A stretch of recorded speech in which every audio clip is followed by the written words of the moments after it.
Hey guys, welcome to our channel Homeo Science. Today we are going to learn another lecture of FMT Forensic Medicine and Toxicology.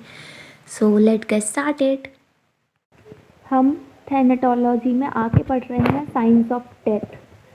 तो science of death क्या होते हैं इसमें देखते हैं। The accurate determination of time of death is important due to its role in explaining possible criminal acts. मतलब कि death का टाइम डिटरमाइन करना, वो भी एक्यूरेट टाइम डिटरमाइन करना बहुत इम्पॉर्टेंट है, ज़रूरी है, क्योंकि ये हमें ये बताते मतलब किसी भी क्रिमिनल एक्ट में इसका एक इम्पॉर्टेंट रोल है, इसीलिए हमें टाइम डिटरमाइन करना ज़रूरी है। और एक्यूरेट मतलब एक्यूरेट टाइम डिटरमाइन करेंगे तो हमें पता चलेगा कोई भी क्रिमिनल एक्टिविटी जो हुई है, मतलब जिसकी वजह से डेथ हुई है, तो वो कब हुई है।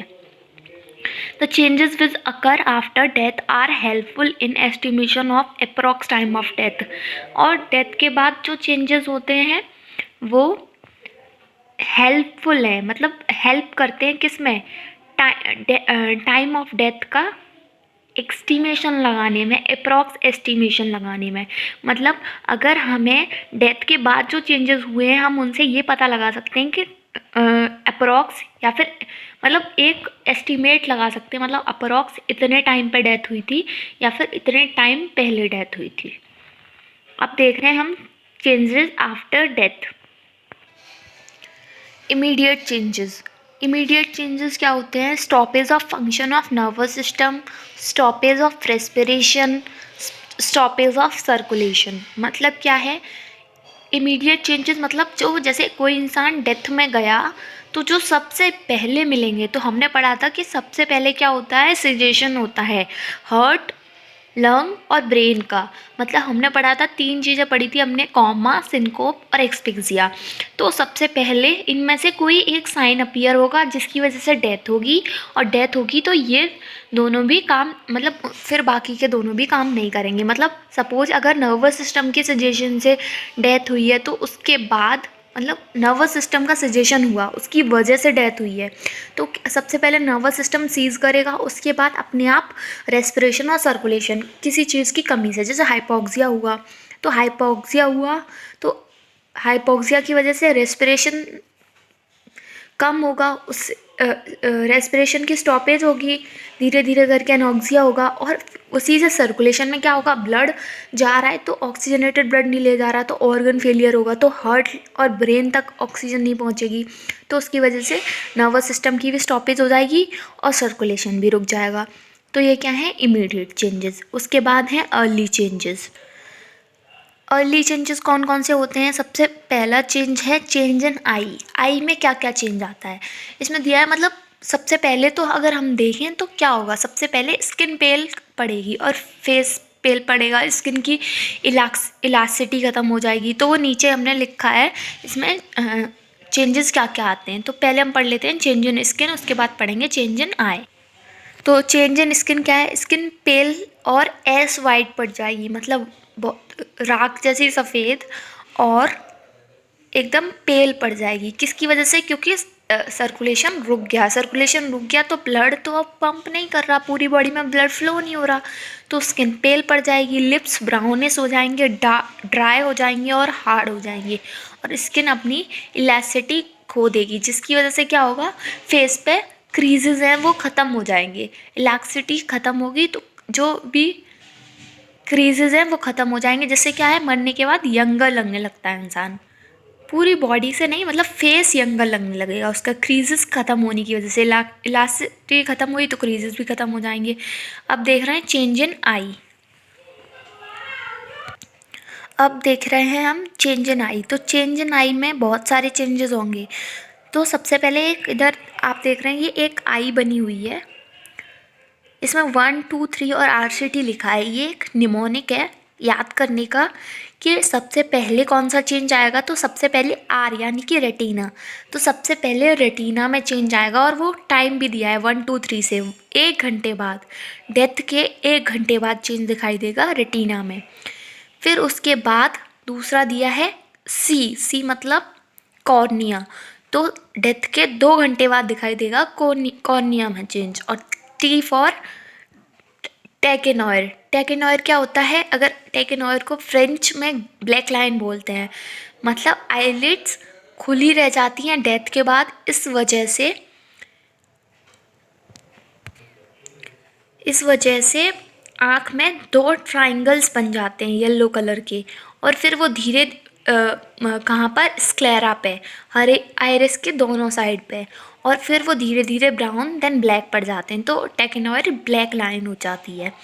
अब इन रेटिना, कॉर्निया और टेकेनॉयर, इनमें 1 घंटे, 2 घंटे और 3 घंटे पे चेंज आएगा। मतलब अगर हम देखें तो रेटिना पे 1 घंटे पे, कॉर्निया पे 2 घंटे पे, स्क्लेरा पे 3 घंटे पे, और स्क्लेरा में क्या बनेगा? टेकेनॉयर।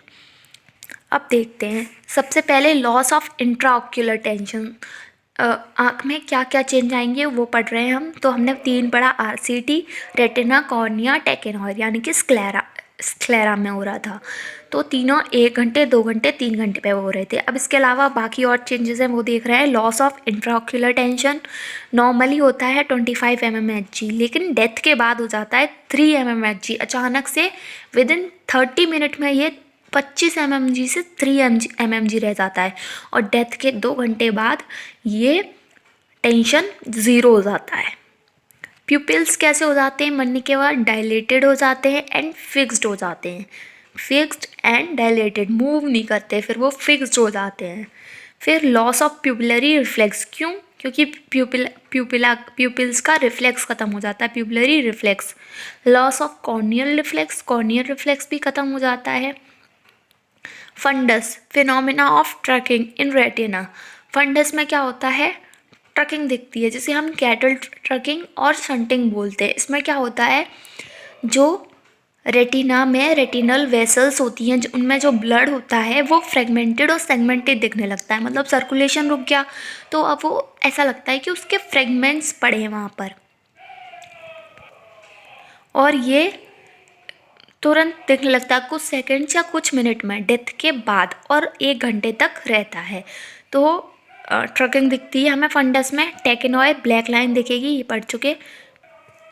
चेंज इन आई देखा, चेंज इन स्किन देखा। अब देख रहे हैं एल्गर मॉर्टिस। एल्गर मॉर्टिस क्या होता है? कूलिंग ऑफ द बॉडी, मतलब चेंज इन टेम्परेचर, बॉडी का टेम्परेचर में चेंज आता है। Cooling of the body, coolness आ जाती है डेथ के बाद। मतलब अब एल्गर मॉर्टिस क्या है कि डेथ के बाद बॉडी की कूलिंग को हम एल्गर मॉर्टिस बोलते हैं। Coldness after death.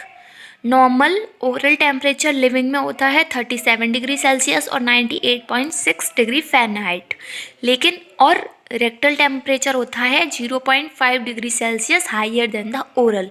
मतलब ओरल का अगर 37 है तो उससे 0.5 ज़्यादा होता है, मतलब 37.5, ठीक है।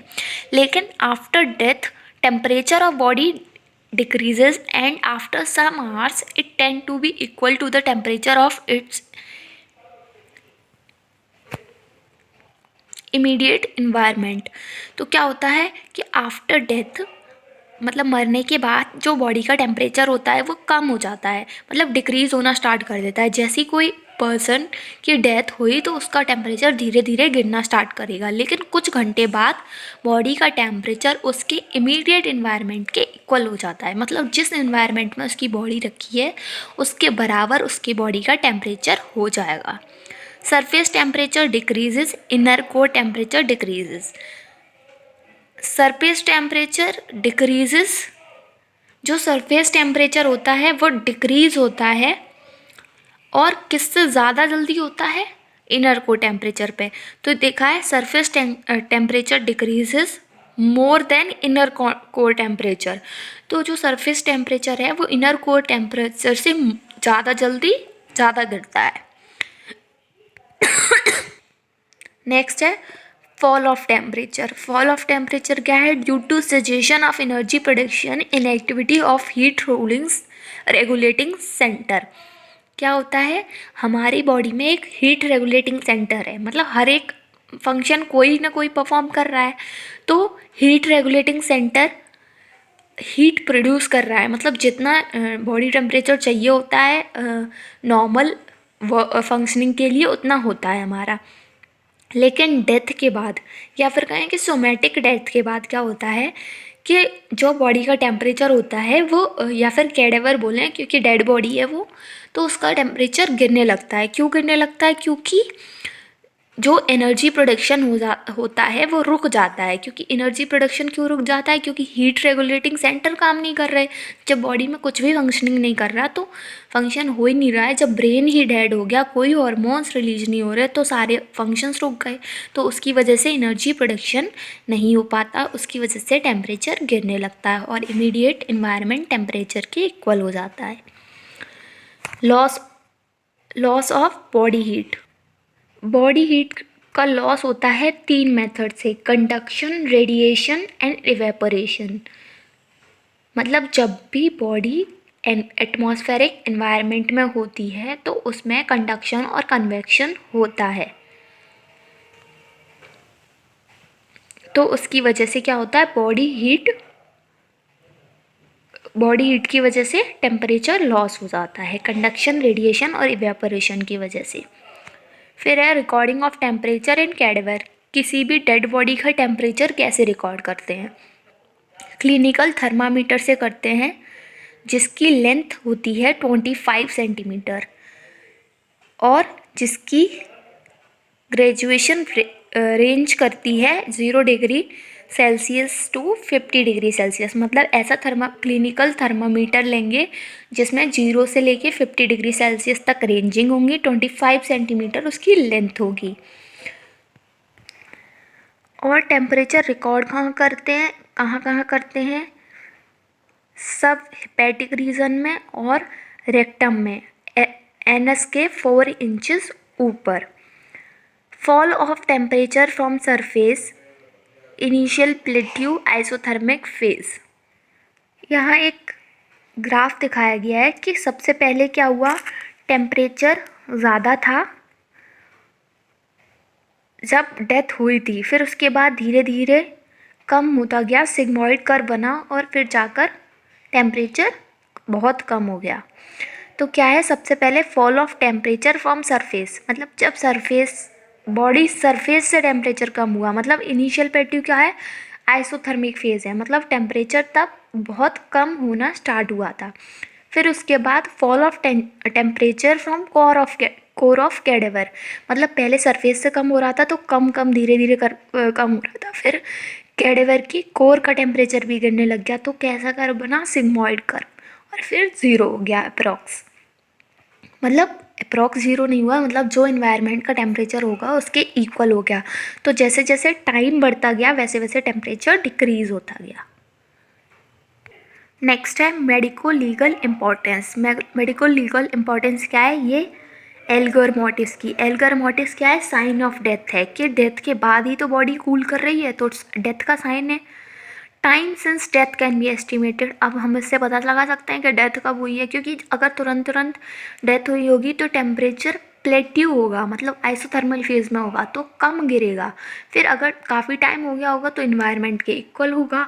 अगर थोड़ी बहुत देर हुई है तो बीच में है, तो क्या होगा, core of the body temperature गिर रहा होगा, तो मतलब जल्दी टेम्परेचर गिर रहा होगा, तो हमें इससे पता चल जाएगा डेथ कब हुई है।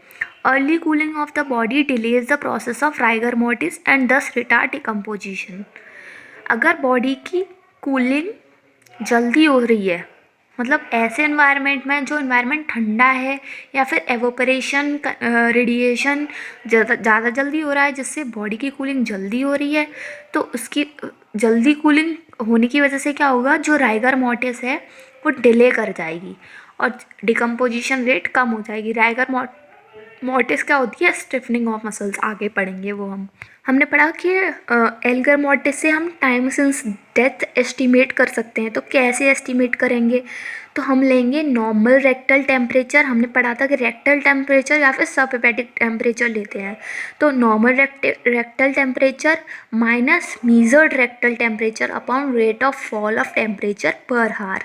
तो एक हम लेंगे जो नॉर्मल रेक्टल टेम्परेचर था हो सकता है बॉडी का, और माइनस मीज़र्ड, और जो अभी मीज़र करके आया, मतलब नॉर्मल रेक्टल टेम्परेचर क्या होना चाहिए, जो भी नॉर्मल ओरल टेम्परेचर है लिविंग का उस उससे 0.5 डिग्री सेल्सियस ज़्यादा। तो नॉर्मल अगर 37 है तो 37.5 है नॉर्मल। और अगर हम मीज़र करेंगे तो जो इन्वायरमेंट का टेम्परेचर होगा उसके इक्वल आएगा। तो measure rectal temperature upon rate of fall of temperature per hour, मतलब 1 घंटे में कितना टेम्परेचर गिरा वो लेंगे। तो उससे क्या वो रेट निकाल लेंगे। तो उससे हमारा क्या निकल आएगा, टाइम सिंस डेथ, किस में, आवर्स में, क्योंकि सारे टेम्परेचर आवर में ले रहे हैं। क्योंकि यहाँ पे क्या है, टेम्परेचर है ऊपर और नीचे क्या है, rate of fall of temperature per hour. तो टाइम भी किस में आएगा, आवर में। अब है पोस्टमार्टम कैलोरीसिटी। ये क्या होती है, increase in body temperature after death up to 2 hours.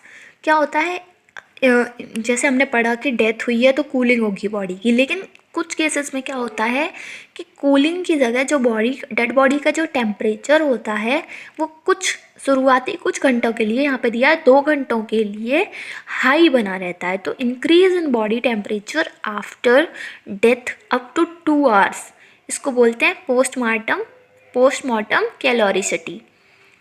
इसके कॉजेज़ क्या हैं, किस किस कॉजेज़ में होती है, septicaemia, bacteraemia, infectious disease, sunstroke, tetanus, spontaneous haemorrhage. इन सब केसेस में, मतलब इन्फेक्शियस डिसीज़ के केसेस में हो रही है ज़्यादातर, या फिर जहाँ पर कन्वर्जन्स आ रहे हैं जैसे टिटनस, पॉइजनिंग के केसेस में हो रही है और हेमरेज के केस में हो रही है। नेक्स्ट टॉपिक है लाइवर मोर्टिस। अभी हमने पढ़ा था एल्गर मोर्टिस यानी कि कूलिंग ऑफ द बॉडी, उसमें हमने पढ़ा कि नॉर्मल टेम्परेचर क्या होता है, फिर फॉल ऑफ टेम्परेचर क्यों होता है, loss of body heat 3 method से होती है, कंडक्शन, रेडिएशन, एवोपरेशन। फिर पढ़ा रिकॉर्डिंग ऑफ टेम्परेचर, कैडेवर में रिकॉर्डिंग कहाँ करते हैं और कैसे करते हैं, मतलब टाइम सिंस डेथ कैसे निकाल सकते हैं, medico legal importance, postmortem कैलोरीसिटी।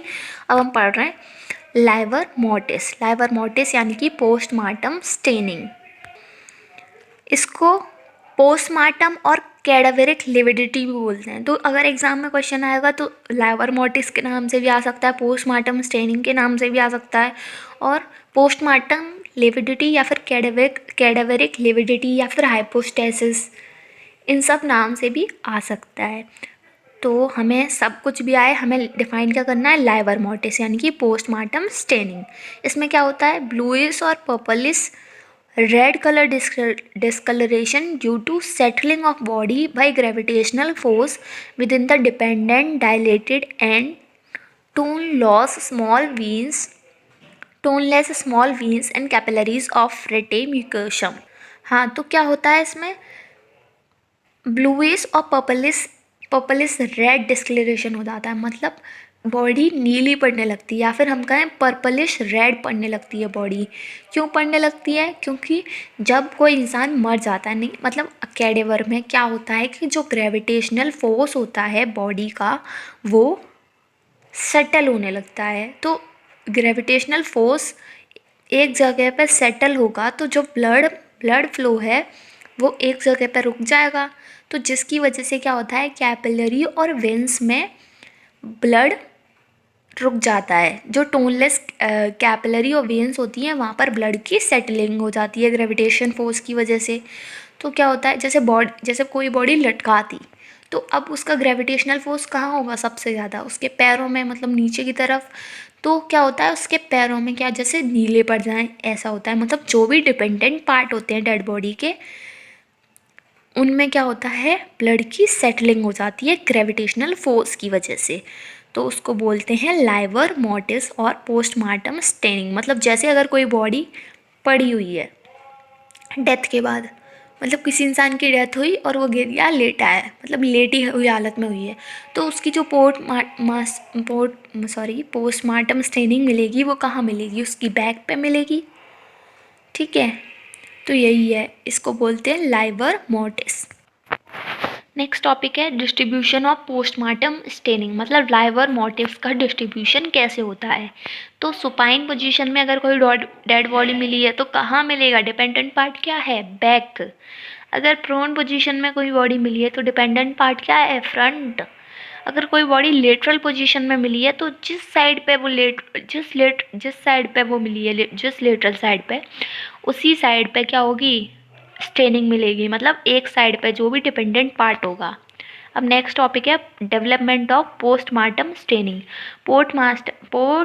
Postmortem staining कब दिखती है, मतलब कैसे कैसे डेवलप होती है।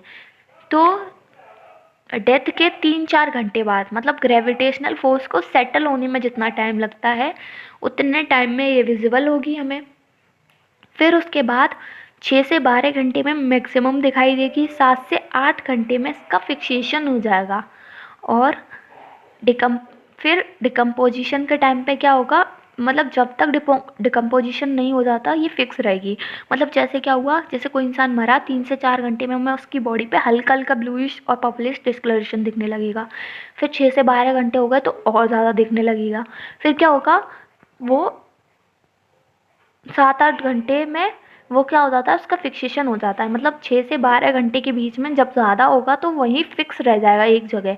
फिर हम बॉडी को कैसे भी रखें किसी भी पोजीशन में वो वहीं रहेगी, उसकी जो भी स्टेनिंग है जो भी हुई है तो तब तक रहेगी जब तक बॉडी डिकम्पोज नहीं हो जाती। ठीक है। अब है colour of postmortem staining and cause of death. तो कलर देखेंगे और कॉज देखेंगे, मतलब किस कॉज से डेथ हुई है तो कैसा कलर मिलेगा। अगर एक्सपिक्सिया से हुई है तो डीप ब्लूइश और वॉयलेट कलर दिखेगा। अगर सेप्टिसीमिया से हुई है तो पेल ब्रॉन्ज दिखेगा। सेप्टिसीमिया बैक्टीरिया आ गया वहाँ पर, इस वजह से पेल ब्रॉन्ज। हमने पढ़ा था क्लॉस्ट्रीडियम परफरेंजेस आ जाते हैं उसमें पैथोलॉजी में, तो उसकी वजह से पेल ब्राउन्स कलर दिखेगा। हाइपोथर्मिया से डेथ हुई है टेम्परेचर बढ़ने से तो पिंकिश कलर और ब्राइट रेड कलर मिल सकता है। ड्राउनिंग से हुई है तो पिंक और ब्राइट रेड मिलेगा। रेफ्रिजरेटेड बॉडी मतलब कूलिंग की वजह से हुई है तो भी पिंक और ब्राइट रेड कलर मिलेगा। मम्मीफाइड बॉडीज है तो ब्राउन से ब्लैक कलर मिलेगा। अगर साइनाइड पॉइजनिंग से हुई है तो चेरी रेड कलर मिलेगा।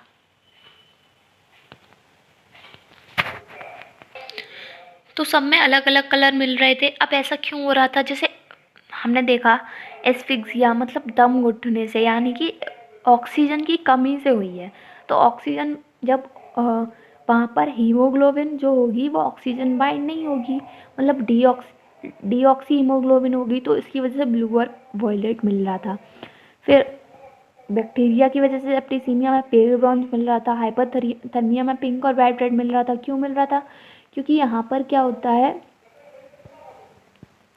कि टेम्परेचर कम हुआ है, बॉडी का टेम्परेचर कम हुआ है। जैसे हाइपोथर्मिया या फिर रेफ्रिजरेटेड बॉडी दोनों में ही देखें तो क्या होता है, जब टेम्परेचर कम होगा तो एटमॉस्फेरिक ऑक्सीजन होगी वो पास होगी, और उससे क्या होगा, जो लो टेम्परेचर होगा हीमोग्लोबिन का उसकी एफिनिटी ज़्यादा होती है ऑक्सीजन से बाइंड करने की, तो ऑक्सीजन से लो टेम्परेचर से ज़्यादा बाइंड करेगी, जिसकी वजह से क्या होगा, ब्राइट रेड कलर दिखेगा क्योंकि ऑक्सी हीमोग्लोबिन होगी।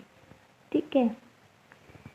अब उसके बाद पढ़ेंगे medico legal importance of liver mortis, यानी कि पोस्टमार्टम स्टेनिंग, लुइस और पर्पलिश डिस्कलरेशन किसकी वजह से हो रहा था, ग्रेविटेशनल फोर्स की सेटलिंग की वजह से ब्लड सेटल कर रहा था। अब इम्पोर्टेंस देखें तो indicate posture of the body at the time of death, पता चल जाता है किस पोस्चर में डेथ हुई है, क्योंकि जिस पोस्चर में बॉडी पड़ी हुई है जिसमें डेथ हुई है उसी के डिपेंडेंट पार्ट में स्टेनिंग होती है। ये भी क्या है, साइन ऑफ डेथ है। इससे भी टाइम सिंस डेथ एस्टिमेट कर सकते हैं, लेकिन रफली। Indicate moving of the body to another position, और अगर बॉडी को एक पोजीशन से दूसरी पोजीशन में मूव किया है तो वो भी पता चल जाता है, क्योंकि डेथ के बाद अगर सपोज करो किसी की डेथ हुई एक पोजीशन में और उसकी स्टेनिंग उधर हो गई, फिर मतलब जिसने भी क्राइम कमिट किया है उसने पोजीशन मूव करा दी, तो हमें पता चल जाएगा कि स्टेनिंग जहाँ होगी उस पोजीशन में डेथ हुई थी, फिर बॉडी को मूव कराया गया है। ठीक है। अब नेक्स्ट टॉपिक है चेंज इन मसल्स। तो मसल्स में 3 तरह के चेंजेस होते हैं। कौन कौन से, प्राइमरी रिलैक्सेशन, राइगर मोर्टिस और सेकेंडरी रिलैक्सेशन। तो सबसे पहले होगा प्राइमरी रिलैक्सेशन, उसके बाद राइगर मोर्टिस, उसके बाद सेकेंडरी रिलैक्सेशन। तो अब हम देखते हैं प्राइमरी रिलैक्सेशन क्या है। ये सोमैटिक डेथ के साथ शुरू होता है, मतलब सोमैटिक डेथ हो गई तो उसके बाद क्या होगा, प्राइमरी रिलैक्सेशन होगा सॉरी। इस फेज में क्या है, मॉलिक्यूलर डेथ नहीं होगी, मतलब 1-2 घंटे तक मॉलिक्यूलर डेथ नहीं होगी, 1-2 घंटे तक रहेगा प्राइमरी रिलैक्सेशन। और ये इमीडिएट चेंज है। अभी पहले हमने पढ़ा था इमीडिएट चेंजेस होते हैं, उसके बाद अर्ली चेंजेस। तो अर्ली चेंजेस में हम ये सब पढ़ रहे हैं। तो चेंज इन मसल्स में हमने पढ़ा 3 तरह के चेंजेस हैं, प्राइमरी रिलैक्सेशन, राइगर मॉर्टिस और सेकेंडरी रिलैक्सेशन। प्राइमरी रिलैक्सेशन क्या है, सोमैटिक डेथ के बाद होगा, इमीडिएटली हो जाएगा डेथ के बाद, 1-2 घंटे तक होगा और इस फेज में मॉलिक्यूलर डेथ नहीं होगी, केवल सोमैटिक डेथ हुई है अभी तक। All muscles voluntary and involuntary relax, सारी मसल्स रिलैक्स कर जाएंगी, चाहे वो वॉलेंट्री हो या फिर इनवॉलेंट्री हो। बॉडी टेम्परेचर नियरली नॉर्मल ही रहेगा। नेक्स्ट है राइगर मॉर्टिस। राइगर मॉर्टिस क्या है, स्टिफिंग ऑफ डेथ, स्टिफिंग ऑफ डेथ बोल सकते हैं, स्टिफनेस ऑफ डेथ बोल सकते हैं, या फिर स्टिफनिंग ऑफ मसल्स बोल सकते हैं। मतलब क्या होता है, बॉडी में मसल्स की स्टिफनेस आ जाती है। ये इसको और क्या दूसरा क्या नाम दिया है, कैडावेरिक रिजिडिटी। जैसे हमने पढ़ा था कि पीछे जो लाइवर मोर्टिस था उसको कैडावेरिक लिविडिटी बोला था और राइगर मोर्टिस को कैडावेरिक रिजिडिटी बोलते हैं। L for liver, L for lividity, I for riser, I for rigidity, तो कंफ्यूज नहीं होना। अब ये क्या है, ये मसल्स की स्टेट है, जिस डेड बॉडी की मसल्स की स्टेट है जहाँ पर क्या होता है, वो स्टिफ हो जाती है, मतलब स्टिफनिंग ऑफ मसल्स, या फिर कह सकते हैं stiffness of death with some degree of shortening that follows the period of primary flaccidity।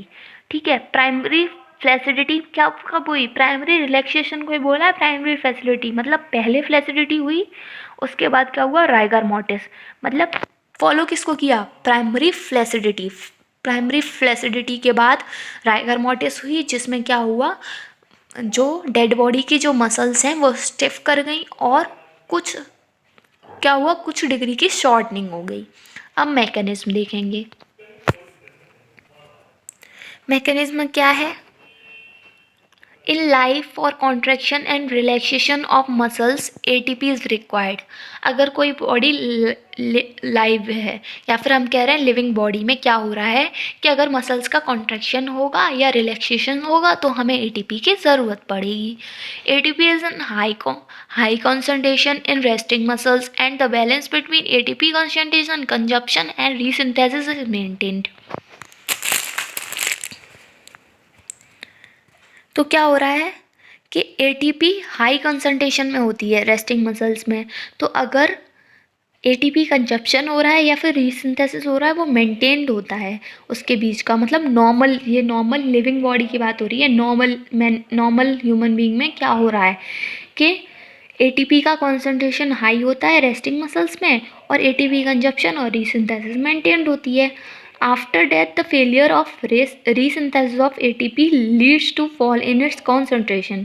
तो डेथ के बाद क्या होता है, सारे जो फंक्शंस होते हैं वो रुक जाते हैं। इसकी वजह से क्या होता है, जो एटीपी की रीसिंथेसिस है वो रुक जाती है, लेकिन कंजप्शन होगा जब तक एटीपी है, तो उसकी वजह से उसकी कॉन्सेंट्रेशन गिर जाती है, जिसकी वजह से क्या होता है, कॉन्सेंट्रेशन कम हो जाती है मसल्स में, जिसकी वजह से क्या होता है, हार्डनेस और रिजिडिटी आ जाती है मसल्स में, जिसको हम राइगर मॉर्टिस बोलते हैं। एटीपी डिप्लीशन हुआ, यहाँ पर एक फ्लो चार्ट दिया है छोटा सा, उसमें देखो एटीपी डिप्लीशन हुआ, उसकी वजह से क्या हुआ, रिजिड हो गए एक्टिन मायोसिन जॉइंट। क्यों हो गए, क्योंकि एटीपी का डिप्लीशन हो गया, एटीपी बन नहीं रहा है, रीसिंथेसिस नहीं हो रही है, जिसकी वजह से स्टिफनिंग हो गई और शॉर्टनिंग हो गई। अब हम डायग्राम से समझेंगे। जो सबसे पहले डायग्राम दिया है, डायग्राम वाला ए डायग्राम, उसमें कॉन्ट्रैक्टेड मसल्स बताई हैं और बी वाले में रिलैक्स मसल्स, किसकी, लिविंग बीइंग की, मतलब जो जिंदा है। तो क्या हुआ, मसल्स कॉन्ट्रैक्ट करती हैं ऐसे और ऐसे रिलैक्स करती हैं। एक्टिन और मायोसिन दिख रहे हैं, जो पतले पतले बैंड्स हैं वो एक्टिन के हैं और जो मोटे वाले बैंड्स हैं वो मायोसिन के हैं। तो एक्टिन मायोसिन पंप बोल रही हूँ, एक्टिन मायोसिन फिलामेंट्स काम कर रहे हैं। तो क्या होता है लिविंग बीइंग में कि एटीपी की सिंथेसिस भी हो रही है, कंजप्शन भी हो रहा है, जिससे क्या हो रहा है, दोनों फिलामेंट्स प्रॉपर वर्क कर रहे हैं। तो मसल्स अभी ठीक है, मतलब स्ट्रेचनिंग हो रही है, ठीक है। अब राइगर मोर्टिस मतलब डेथ हो गई, तो क्या हुआ, जब डेथ की कंडीशन में क्या हुआ, जो फिलामेंट्स हैं एक्टिन और मायोसिन वो आपस में बाइंड कर गए।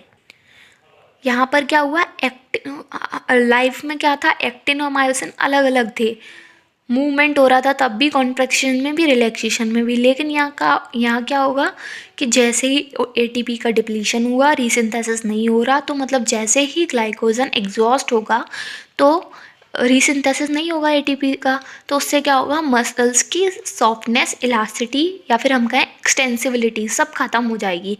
तो उससे क्या होगा, एक्टोमायोसिन कॉम्प्लेक्स बन जाएगा, और एक्टोमायोसिन कॉम्प्लेक्स दिखाया इसमें वो बन गया, तो जिसकी वजह से क्या होगा, शॉर्टनिंग और स्टिफनिंग ऑफ मसल्स, यानी कि राइगर मोर्टिस।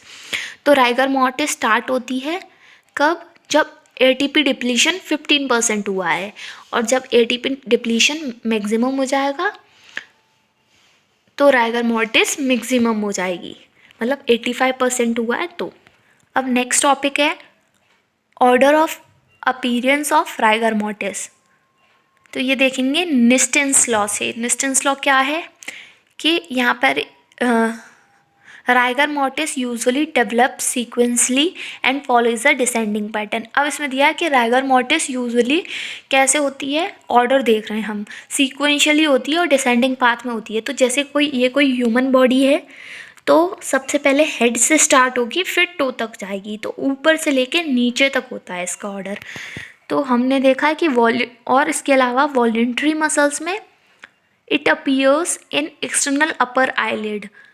तो अगर हम वॉल्यूंटरी मसल्स में देखें तो सबसे पहले कहाँ दिखाई देती है, अपर आईलिड्स में, यानी कि ऊपर से नीचे तक आ रही है, तो अपर आईलिड में दिखाई देगी एक्सटर्नल 2 से 3 आवर में।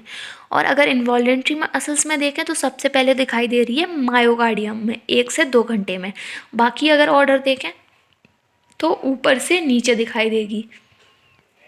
तो कैसे कैसे दिखाई देगी, निस्टेंस लॉ ने क्या कहा है कि ये फर्स्ट अपीयर देगी मसल्स ऑफ आईलिड में, यानी कि ऑर्बिकुलरिस ऑक्यूलाई में, फिर उसके बाद जॉ में, आंखों से नीचे आई जॉ में, फिर फेशियल्स मसल्स में, उसके नीचे नेक, देन थोरेक्स, देन अपर लिम यानी कि शोल्डर टू हैंड, फिर एब्डोमन, एब्डोमन के बाद लोअर लिम यानी कि ऊपर से नीचे, और lastly in the muscles of fingers and toes. तो इसका ऑर्डर क्या है, डिसेंडिंग ऑर्डर है। उसके बाद देखेंगे ऑनसेट एंड ड्यूरेशन क्या है, तो it commences in 1 to 2 hour. क्या, राइगर मोर्टिस, राइगर मोर्टिस 1 से 2 घंटे में दिखाई देगी डेथ के बाद।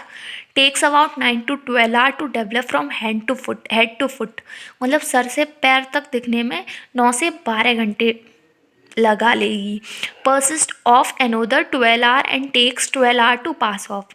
तो मतलब 9 से 12 घंटे में ये हेड से फुट, मतलब मान लो 12 घंटे में ये सर से पैर तक दिखाई दी, और फिर 12 घंटे तक रहेगी, फिर अगले 12 घंटे इसको जाने में लगेंगे। तो इसको क्या बोलते हैं, रूल ऑफ 12, और इसको मार्च ऑफ राइगर भी बोलते हैं। अब इसको एक डायग्राम से समझेंगे। हाँ, तो ये है, इससे देखेंगे हम कि मार्च ऑफ राइगर क्या है, रूल ऑफ 12 भी बोलते हैं इसको, मतलब राइगर मार्च, मतलब मार्च समझते हैं, राइगर मार्च, मार्च फास्ट, ये वाला।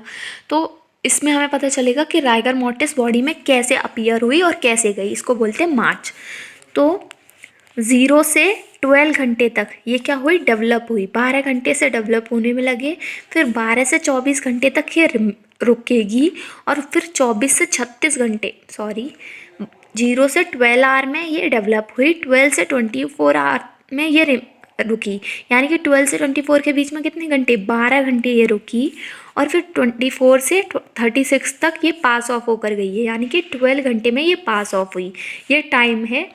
तो इससे हमें पता चलता है कि मार्च ऑफ राइगर क्या है कि 12 आवर में डेवलप हुई, 12 आवर तक रही, और 12 आवर इसको जाने में लगे। ये है राइगर मोर्टिस का ऑनसेट और ड्यूरेशन, और इसी को बोलते हैं रूल ऑफ 12।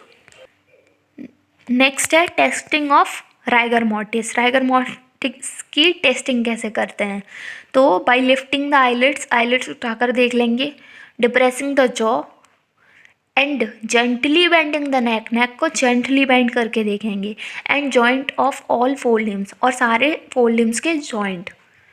तो अगर अगर हम किसी को अगर हम आईलिड्स को लिफ्ट कर रहे हैं, जॉ को डिप्रेस कर रहे हैं, इन सबको, तो अगर इसमें लोअर या फिर high degree of resistance feel हो रहा है तो हम उसे बोलेंगे कि ये राइगर मोर्टिस है। नेक्स्ट है factors affecting rigor mortis. Rigor mortis को कौन कौन से फैक्टर्स अफेक्ट करते हैं, तो सबसे पहले एनवायरनमेंट, टेम्परेचर ज़्यादा होगा तो राइगर मोर्टिस जल्दी आएगी। हमने उसमें भी पढ़ा था, किसमें, एल्गर मोर्टिस में हमने पढ़ा था अगर बॉडी की कूलिंग जल्दी हो जाएगी तो उसको आने में टाइम लगेगा राइगर मोर्टिस को, और देर में डिकम्पोजिशन होगा। तो अगर कोल्ड टेम्परेचर होगा तो ये लेट आएगी और लेट तक रुकेगी। फिर है मस्कुलर एक्टिविटी पे कैसे डिपेंड, कि अगर हमने वॉयलेंट एक्सरसाइज करी है डेथ से पहले तो उसकी वजह से इसका ऑनसेट और डिसअपीयरेंस भी बढ़ सकता है। बिल्ट पे डिपेंड करता है,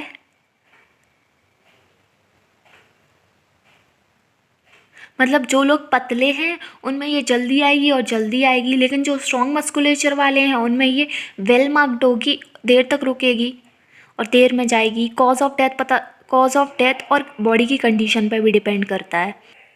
अब है medico legal importance of rigor mortis. ये क्या है, rigor mortis sign of death है, इससे टाइम सिंस डेथ एस्टिमेट कर सकते हैं। कैसे कर सकते हैं, पता चल रहा था हमें राइगर मोर्टिस 9 से 12 घंटे में पूरी बॉडी में आ रही थी। तो अगर हमें कोई डेड बॉडी मिली, अब हम उसमें देखेंगे कौन से पार्ट में राइगर मोर्टिस है। अगर पूरी बॉडी में तो इतना टाइम हो गया, अगर केवल एक्सटर्नल अपर आईलिड में तो 2 से 3 घंटे हुए, मायोकार्डियम में तो आधा घंटा हुआ है। ऐसे इंडिकेट पोजीशन ऑफ बॉडी की पोजीशन पता चल जाएगी। Rigor mortis can be heat stiffening, cold stiffening, cadaveric spasm और प्यूट्रीफेक्शन।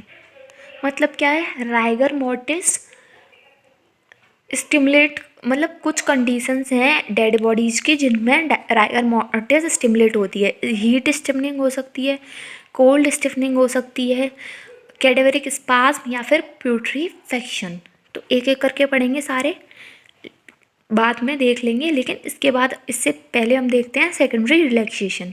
तो हमने पढ़ा था डेथ में सबसे पहले क्या होता है, प्राइमरी रिलैक्सेशन, वो हमने पढ़ा था, प्राइमरी फ्लैसिडिटी भी बोला था जिसको। फिर उसके बाद राइगर मोर्टिस यानी कि स्टिफनिंग ऑफ मसल्स, और फिर उसके बाद पढ़ा था सेकेंडरी रिलैक्सेशन। हमने ये सब पढ़ा था मसल चेंजेस में सबसे पहले प्राइमरी फ्लैसिडिटी आ रही थी, फिर उसके बाद राइगर मोर्टिस हो रहा था, और फिर लास्ट में सेकेंडरी रिलैक्सेशन। तो इसमें लिखा है after rigor mortis passes of, मतलब जब राइगर मोर्टिस पास ऑफ हो जाएगी तो चेंजेस आर बॉट बाय, तब हमें क्या दिखेगा, secondary relaxation. The changes are brought by action of alkaline medium produced by putrefaction, sign of decomposition. मतलब जब राइगर मोर्टिस चली जाएगी तो डिकम्पोजिशन के साइन दिखेंगे और उसकी वजह से जो चेंजेस आएंगे उनको बोलेंगे सेकेंडरी रिलैक्सेशन। और ये किसकी वजह से होते हैं, एल्कलाइन मीडियम के एक्शन की वजह से, जो कि प्यूट्रीफेक्शन की वजह से प्रोड्यूस होते हैं। मसल्स सॉफ्ट हो जाएंगी और फ्लैसिड हो जाएंगी, बॉडी टेम्परेचर कोल्ड हो जाएगा। हमने कुछ टर्म देखे थे, cadaveric spasm, cold stiffening, heat stiffening और प्यूट्रीफेक्शन यानी कि गैस स्टिफनिंग। तो ये सारे टर्म हमने देखे थे, इसकी वजह से भी राइगर मोर्टिस हो सकती है। तो आप डिफरेंस देखते हैं इनमें, difference between rigor mortis and cataleptic rigidity और कैडेवरिक स्पाज्म, ये है क्या। तो कैडेवरिक स्पाज्म कंडीशन है जहाँ पर बॉडी की मसल्स कॉन्ट्रैक्ट कर जाती हैं डेथ से पहले ही। तो अगर हम इसको मिसअंडरस्टूड भी कर सकते हैं कि राइगर मोर्टिस को इससे, तो इनमें डिफरेंस क्या है, तो हम देखते हैं। Time of onset, cadaveric spasm death के साथ ही आ जाएगा, इमीडिएट चेंज में, लेकिन राइगर मोर्टिस क्या है, early changes after 1 to 2 hour after death. ठीक है। Muscles, all muscles of the body both involuntary और वॉलेंट्री। राइगर मोर्टिस सारी मसल्स में आ रही थी, वॉलेंट्री सबसे पहले कहाँ आ रही थी, आई में, एक्सटर्नल अपर आईलिड, और इनवॉलेंट्री मायोकार्डियम में, जो कि 30 मिनट में आ रही थी। और अगर कैडेवरिक स्पाज्म देखें तो ये कहाँ है, यूजुअली वॉलंटरी मसल्स में दिखाई देगा। मतलब कैडवरिक स्पाज्म क्या है कि डेथ से पहले मूव हुआ है, और मतलब डेथ से पहले हुआ है, तो इसमें क्या होगा कि केवल वॉलंटरी मसल्स, जो कि वॉलंटरी मतलब जो खुद से मूव कराई जा सकती हैं, वो मूव करेंगी। इसको बोलते हैं कैडवेरिक स्पाज्म। और डिग्री ऑफ स्टिफनिंग देखें तो राइगर मोर्टिस में मॉडरेट होगी, कैडवेरिक स्पाज्म में स्ट्रॉन्ग होगी। जैसे क्लेंच फिस्ट मतलब कैडवेरिक स्पाज्म का एक एग्जांपल देखें तो जैसे ड्रॉनिंग के केस में अगर कोई इंसान डूब रहा है तो वो क्या कोशिश करेगा कि बच जाए, तो उसकी वजह से वो हाथ पैर चलाएगा। तो सॉइल में कोई वीड है, मतलब वाटर बीड, तो उस पर हाथ लगाएगा, तो उसकी वजह से वो बीड हाथ में आएगी और उसी टाइम उसकी डेथ हो गई, तो वो फिस्ट बन जाएगी। तो ये क्या होता है कि मतलब डेथ के टाइम पर ही फिस्ट एकदम उसने बनाई और डेथ हो गई, तो हल्की मसल्स मूव करेंगी और छूट जाएंगी। तो ये सब आता है कैडवेरिक स्पाज्म में। प्री डिस्पोजिंग फैक्टर्स क्या हैं? राइगर मोर्टिस में कोई नहीं होंगे, और अगर कैडवेरिक स्पाज्म में देखें तो sudden death, excitement, fear, emotional disturbance, ये सारे हैं। मैकेनिज्म क्या है? ब्रेक डाउन होता है एटीपी का, हमने पढ़ा था राइगर मोर्टिस में ब्रेक डाउन हो रहा है एटीपी का, रीसिंथेसिस नहीं हो रही है, इस वजह से हो रही थी, लेकिन यहाँ पर पता ही नहीं है कैडवेरिक स्पाज्म क्यों हुआ है, not known. Muscles reaction acidic होंगी, और यहाँ पर कैडवेरिक स्पाज्म में एल्कलाइन होगा। राइगर मोर्टिस दिखता है सभी डेथ में, कैडवेरिक स्पाज्म रेयर में दिखेगा, जैसे ड्राउनिंग के केस में दिख सकता है। बॉडी टेम्परेचर कोल्ड होगा राइगर मोर्टिस का, और कैडवेरिक स्पाज्म में वार्म होगा, क्योंकि ये इमीडिएट है। अभी क्या हुआ, राइगर मोर्टिस हुई ही नहीं है जो टेम्परेचर डाउन होगा। मॉलिक्यूलर डेथ होगी राइगर मोर्टिस में, कैडवेरिक स्पाज्म में नहीं होगी। मेडिको लीगल इंपॉर्टेंस क्या है? टाइम सिंस डेथ और पोजीशन ऑफ बॉडी बता सकते हैं राइगर मोर्टिस में, लेकिन कैडावेरिक स्पाज्म में कॉज और मैनर बता सकते हैं। अब हम देखते हैं कि राइगर मोर्टिस और हीट स्टिफनिंग में क्या डिफरेंस है। तो नेचर देखें तो राइगर मोर्टिस पोस्टमार्टम में, हीट स्टिफनिंग एंटीमॉर्टम और पोस्टमार्टम दोनों हो सकती है। अब हीट स्टिफनिंग क्या है? इसमें क्या होता है कि बॉडी को 65 डिग्री सेल्सियस से ज़्यादा टेम्परेचर मिलता है, तो ऐसे केसेस में अगर बॉडी को हीट एक्सपोजर कराते हैं तो रिजिडिटी प्रोड्यूस हो जाती है, जो कि राइगर मोर्टिस से ज़्यादा दिखती है। आगे देखते हैं डिग्री क्या होगी। इसमें हाई दिखेगी हीट स्टिफनिंग में, और राइगर मोर्टिस में मॉडरेट होगी। मैकेनिज्म देखें तो इसमें राइगर मोर्टिस में ब्रेकडाउन हो रहा था एटीपी का, यहाँ पे क्या होगा, कोगुलेशन होगा मसल प्रोटीन का। राइगर मोर्टिस एक्सटर्नल फीचर्स में, राइगर मोर्टिस में कोई भी एक्सटर्नल फीचर स्पेसिफिक नहीं है, लेकिन यहाँ क्या है कि हीट एक्सपोजर की वजह से ही होगी, चाहे वो बर्निंग की वजह से हो, ब्लैकनिंग। और हीट एक्सपोजर से क्या दिखेगा, बर्निंग दिखेगी, ब्लैकनिंग दिखेंगे और ब्लिस्टर्स दिख सकते हैं। तो डिसअपीयरेंस देखें राइगर मोर्टिस में, तो डिसअपीयरेंस एक सीक्वेंस में होगा और अलग अलग ड्यूरेशन में होगा। मतलब कहीं पर अर्ली अपीयर होगा तो कहीं पे लेट अपीयर हो रहा था, तो कहीं अर्ली डिसअपीयर होगा तो कहीं लेट। और अगर हीट स्टिफनिंग में देखें तो क्या होगा, यूनिफॉर्म होगा और प्यूट्रीफेक्शन के ऑनसेट से होगा। मतलब जैसे ही प्यूट्रीफेक्शन स्टार्ट होगा वैसे ही डिसअपीयर हो जाएगा। नेक्स्ट है रोल ऑफ हीट। अगर राइगर मोर्टिस में हीट का क्या रोल है, हमने देखा था हाई टेम्परेचर डिपेंडेंट है। अगर बॉडी कूल होगी तो क्या होगी, ये राइगर मोर्टिस लेट आएगी, नहीं जल्दी आएगी कूलिंग ऑफ बॉडी में। अगर बॉडी में हीट रहेगी तो देर में आएगी, तो डायरेक्टली प्रोपोर्शनल है। ज़्यादा हीट होगी तो राइगर मोर्टिस भी ज़्यादा होगी। प्यूट्रीफेक्शन, अब इसमें क्या है कि रोल ऑफ हीट क्या है कि ये टेम्परेचर पर ही होती है। 65 डिग्री सेल्सियस से ज़्यादा बॉडी टेम्परेचर, बॉडी को एक्सपोज किया जाएगा टेम्परेचर से, तो होती है हीट स्टिफनिंग। हम कह सकते हैं हीट एक्सपोजर। एक लास्ट टॉपिक बचा कोल्ड स्टिफनिंग। अब इसमें भी जल्दी से डिफरेंस देख लेते हैं राइगर मोर्टिस और कोल्ड स्टिफनिंग में। तो सबसे पहले कॉज, राइगर मोर्टिस का क्या कॉज है? एटीपी लॉस, एटीपी का सिंथेसिस नहीं हो रही थी, एटीपी का लॉस हुआ है।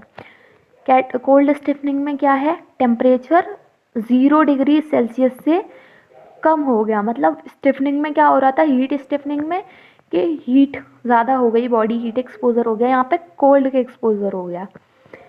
ठीक है, हिस्ट्री देखें तो इसकी नॉन स्पेसिफिक है और इसमें क्या होगा, कोल्ड स्टिफनिंग में अगर एक्सपोजर हो गया आइस केव्स में या फिर ग्लेशियर्स में तो बॉडी फ्लूइड्स राइगर मोर्टिस में लिक्विड फॉर्म में मिलेंगे, लेकिन कोल्ड स्टिफनिंग में फ्रोजन मिलेंगे। मैनिपुलेशन ऑफ जॉइंट्स देखें तो राइगर मोर्टिस में क्या है, रिवर्ट कर सकते हैं। अगर रिवर्ट होगा तो रिजिडिटी, मतलब रिजिडिटी एक्सटेंशन जो हुआ था वो रिवर्ट हो जाएगा। लेकिन कैडावेरिक कोल्ड स्टिफनिंग में देखेंगे तो क्या है, यहाँ पे अगर हम उसको वो रिवर्ट नहीं होगा। अगर हमने उसको एक बार मोड़ा है तो क्रैकलिंग साउंड आएगा और क्रैपिटेशन सुनाई देगा। ठीक है, डिसअपीयरेंस देखें तो इन सीक्वेंस एट वेरियस ड्यूरेशन, हमने पढ़ा था इसका डिसअपीयरेंस सीक्वेंस से होगा, अलग अलग ड्यूरेशन में होगा।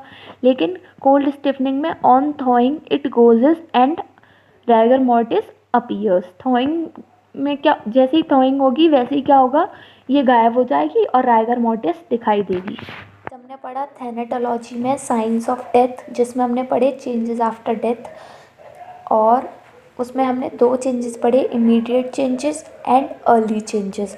लेट चेंजेस हम अगले लेक्चर में पढ़ेंगे। तो अगर आप सबको वीडियो पसंद आया हो तो please do like, comment and share, and also subscribe to my YouTube channel Homeo Science. Thank you.